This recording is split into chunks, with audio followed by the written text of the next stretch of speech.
Alors, sur ce, on peut commencer en baissant la musique et on attaque les sujets, les gars, parce que bon, il est pas. On y va. Jordan Peterson qui parle avec sagesse. Alors, Jordan Peterson est un des plus grands penseurs aujourd'hui. À mes yeux, c'est un des plus grands. Quand je l'entends, ce gars-là, je bois ses paroles. Alors, il est psychologue clinicien canadien, professeur émérité de psychologie à l'Université de Toronto. Écoutez bien ce qu'il dit. Et merci Aline pour cette traduction et de nous avoir fait découvrir aussi cette vidéo. Ce qui s'est passé pendant le Covid pourrait inaugurer notre version d'un système de crédit social. Oh oui, certainement. C'est très probable. Il sera accepté par beaucoup de gens parce que, encore une fois, ils ne s'en rendront même pas compte.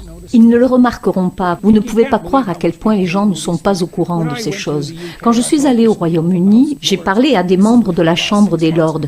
C'était au cours des 6 derniers mois. Le plus avisé des membres de la Chambre des Lords n'avait pris conscience du mouvement woke qu'au cours des 18 derniers mois. Vous ne pouvez pas imaginer à quel point ça n'est pas sur le radar des gens. Pas pour quelqu'un comme vous qui en a conscience, parce que c'est sur votre radar tout le temps. Vous avez conscience de ces choses, vous êtes au courant de ces choses. Vous êtes parfaitement informé de ces choses. Là, les gens n'en ont aucune idée. Et pour eux, c'est pourquoi pas avoir un passeport numérique? Je veux dire, c'est pratique, non? Et on peut le comprendre. Ce ne serait pas bien si nous pouvions payer tout avec nos téléphones. Ce ne serait pas bien si le gouvernement central, qui est orienté vers le bien-être et fait de sa priorité l'élimination du dioxyde de carbone, en sachant exactement ce que vous dépensez pour tout, afin de vous cibler avec précision sur le plan fiscal. Ah, c'est comme ça, ah mince, ah, j'y avais pas pensé. Eh oui, vous n'y avez pas pensé. Oui, il est fort probable que ce sera un miracle si nous échappons à ce contrôle. Vous pouvez voir les signes de cela partout. Quand vous traversez les aéroports maintenant, il y a beaucoup de barrières automatisées. Vous montrez vos passeports à des barrières automatisées. Et si vous ne pouvez pas les franchir? Vous savez, c'est la situation pour beaucoup de gens en Chine. Eh bien, qu'allez-vous faire? Vous allez vous disputer avec la machine? Vous ne pouvez pas imaginer à quel point vous êtes dans la merde. C'est bien pire que tout ce que Kafka a pu imaginer, car au moins avec Kafka, il y avait des bureaucrates. Aussi anonymes qu'ils aient pu être, ils étaient au moins encore humains. Une fois que les machines peuvent vous enfermer, c'est un gros problème. Et nous nous dirigeons vers cela avec un immense sentiment d'insouciance. Bonne nouvelle, on n'est pas en train de se diriger vers ça. Exactement. Ça, c'était, on va dire, le plan de Godzilla. Okay, le problème, c'est qu'il y a King Kong qui s'est réveillé, qui est venu fracasser la gueule à Godzilla en collaboration avec les humains, comme dans le film. Donc, je sais que ça sonne bizarre. Alors, la team premier degré, s'il vous plaît, c'est une métaphore, ok, si vous comprenez ce que le mot métaphore veut dire, d'accord? Mais c'est juste pour dire, Elon Musk, il a annoncé que nous sommes désormais convaincus que le dispositif Neuralink est prêt à être utilisé chez l'homme. Le calendrier est donc fonction du processus d'approbation par la FDA. Donc en gros, son truc Neuralink où tu branches un PC avec le cerveau, il est prêt. Il attend juste l'approbation de l'État. Et Jordan Peterson qui dit « Jésus, Elon, j'espère que tu sais ce que tu fais ».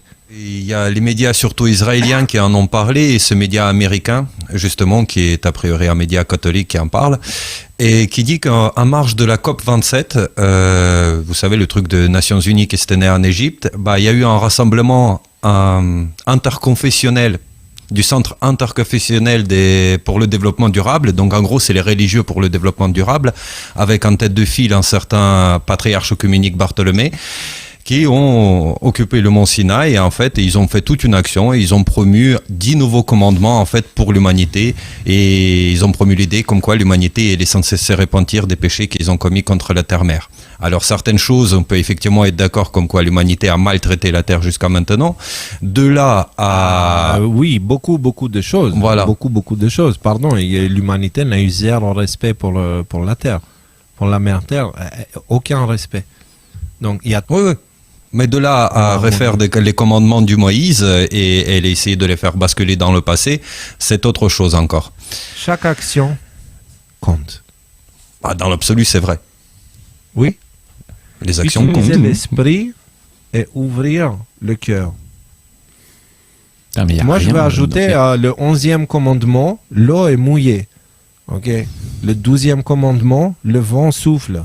le 13e commandement, je sais pas moi, c'est le feu brûle. Bah, moi, ce qui me choque, c'est pas tellement ce qui est dit, c'est surtout ce qui est pas dit. Hein. Il n'est pas du tout question ni de liberté, il n'est pas du tout question ni de responsabilité personnelle, il n'est pas du tout question de. Enfin, ce que je veux dire, c'est que dans un monde qui est régi par ces lois-là, ça peut être une dictature ou en prison parce que, hey, chaque action compte, donc on va pas te laisser sortir de chez toi parce que la planète, il faut en prendre soin, tu vois. Enfin, ce que je veux dire, c'est que c'est même pas de l'imagination, c'est des vases qu'ils sont en train de faire, quoi, ces mecs-là. Vous vous rendez compte qu'on est en train de parler dans une époque où le pape n'est plus le vicaire du Christ, où le pape te dit qu'une relation personnelle avec le Christ n'est pas souhaitable, c'est même dangereux. Parce que si tu crois en Christ, tu appartiens à l'Église, son Église. Pas celle du Christ, mais celle du pape, tu comprends? On est en train de parler dans une époque de folie. Ah, aussi où le pape te dit vaccine-toi pour entrer au paradis. Hein. Je déconne pas, c'est pas comme ça qu'il a dit, mais en gros, que c'est un acte d'amour. Vaccination est un acte d'amour, il a dit. Et là, on est en train de parler des 10 nouveaux commandements qui, la moitié, c'est du niveau de l'eau est mouillée, tu vois. Et l'autre moitié, c'est du niveau hyper flou, hyper vaste et très dangereux, libre d'interprétation.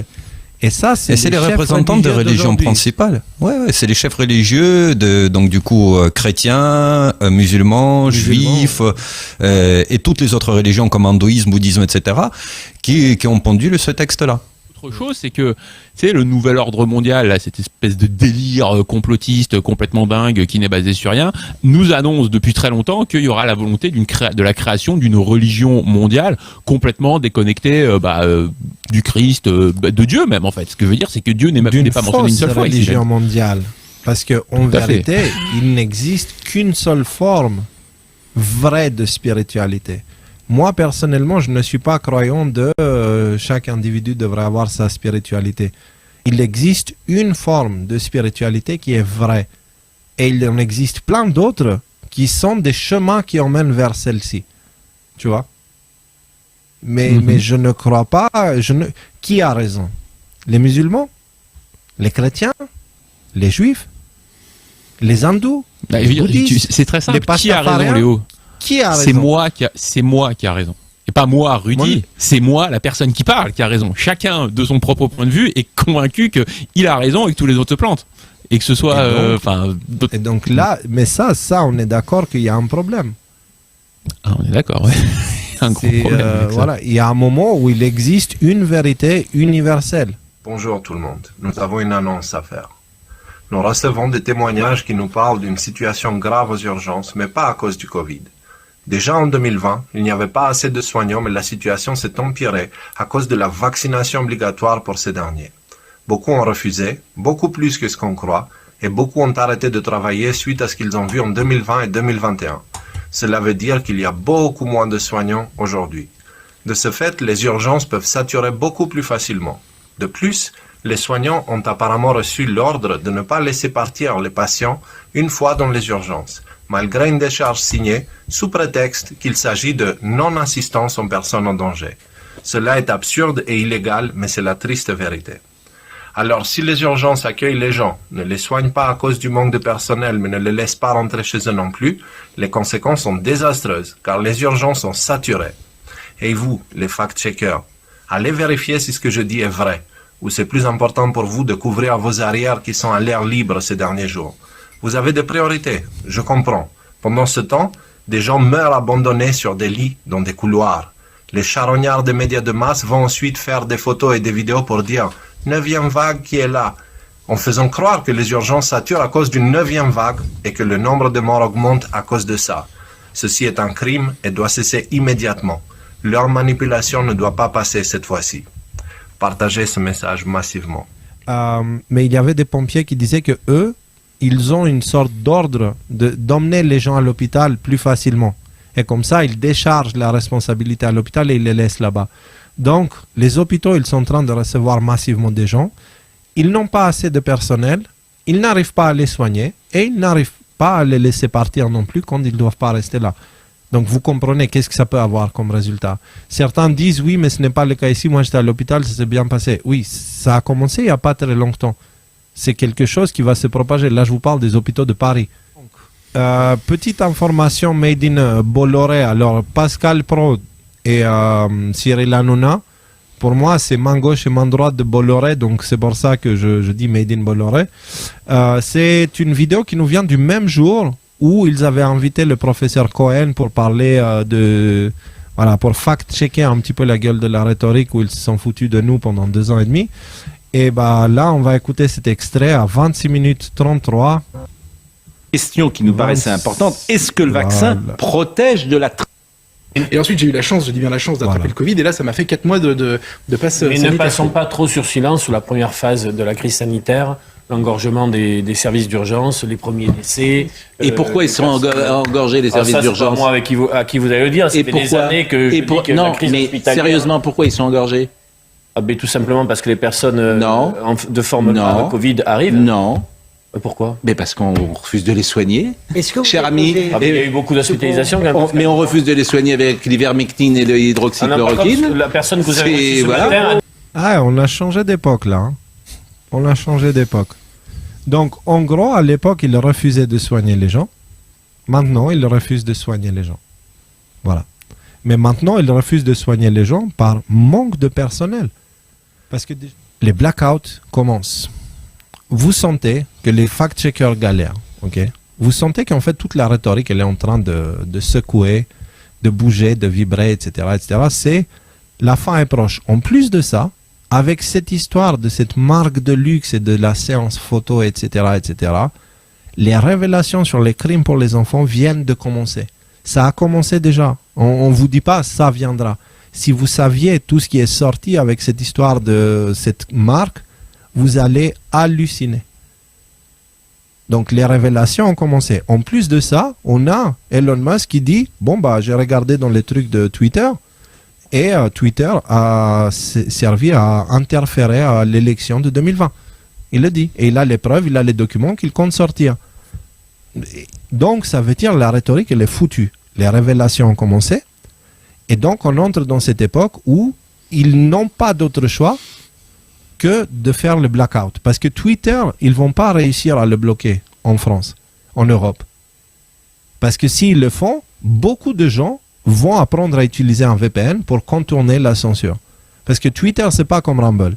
Twitter a beaucoup plus d'utilisateurs français. Et ce que l'État a le plus peur, c'est que les gens apprennent à utiliser un VPN. D'accord? Ce service qui te permet de te connecter depuis un autre pays.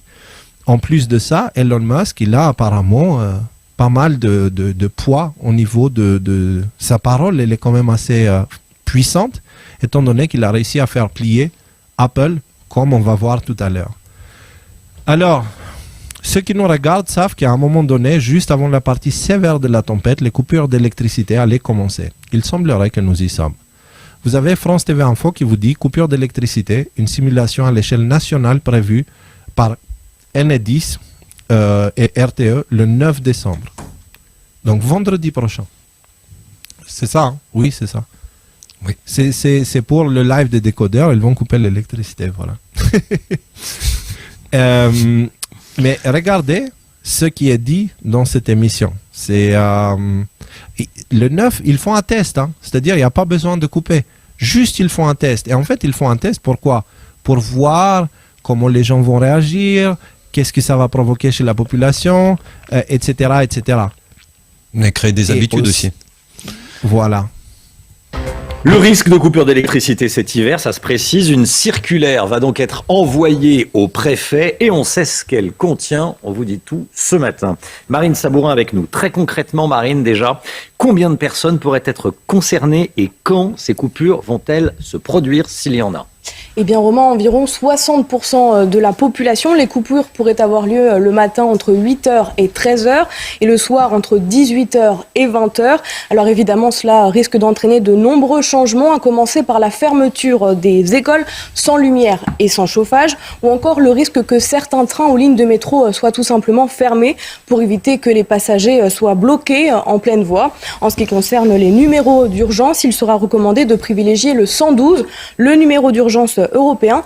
Une cartographie des zones blanches est en cours pour notifier les antennes téléphoniques relais qui pourraient être coupées par cette coupure d'électricité. Marine Sabourin. Vous avez entendu ce qu'elle vient de dire? Est-ce qu'il y a des personnes qui pourraient être... Le numéro d'urgence européen, une cartographie des zones blanches est en cours, pourrait bien notifier les antennes téléphoniques relais qui pourraient être coupées par cette coupure d'électricité.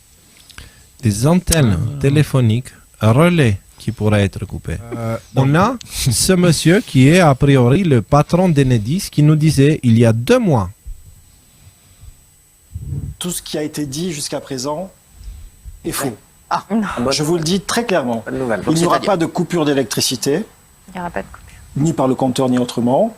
Il n'y aura pas de coupure d'eau. Il n'y aura pas de coupure d'eau chaude liée à la situation. Je crois qu'il faut vraiment rassurer l'ensemble de nos téléspectateurs. J'en suis certain. Pourquoi, Laurent, il y a des entreprises qui ont reçu des mails leur disant entre le 15 octobre et le 15 mars, on risque de couper l'électricité? C'est indépendant du sujet sur lequel je viens voir ce soir. Je crois qu'il faut qu'on change. Donc c'est le transport d'électricité. Voilà. Donc il disait ça, et là je vous ai mis l'image qui vous montre qu'en fait cette vidéo date il y a 2 mois. Ok, le gars il disait non. Et en fait Cyril Hanouna, à un moment il lui dit tu sais quoi, ferme-la, tu mens. Tu mens parce que tout le monde sait qu'il va avoir des coupures. Alors si on creuse un peu plus loin, on remarque qu'en réalité cette volonté de coupure de courant cache un autre objectif.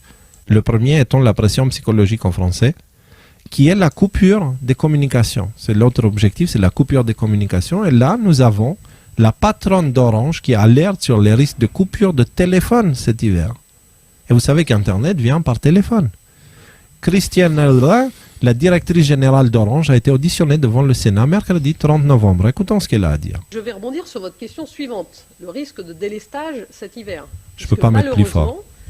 Et vous l'avez dit, les réseaux télécoms ne sont pas, de par la loi concernant les sites critiques qui a été définie en fait avant l'arrivée des réseaux télécoms dans les années 90, les sites télécoms ne sont pas jugés comme étant des sites prioritaires.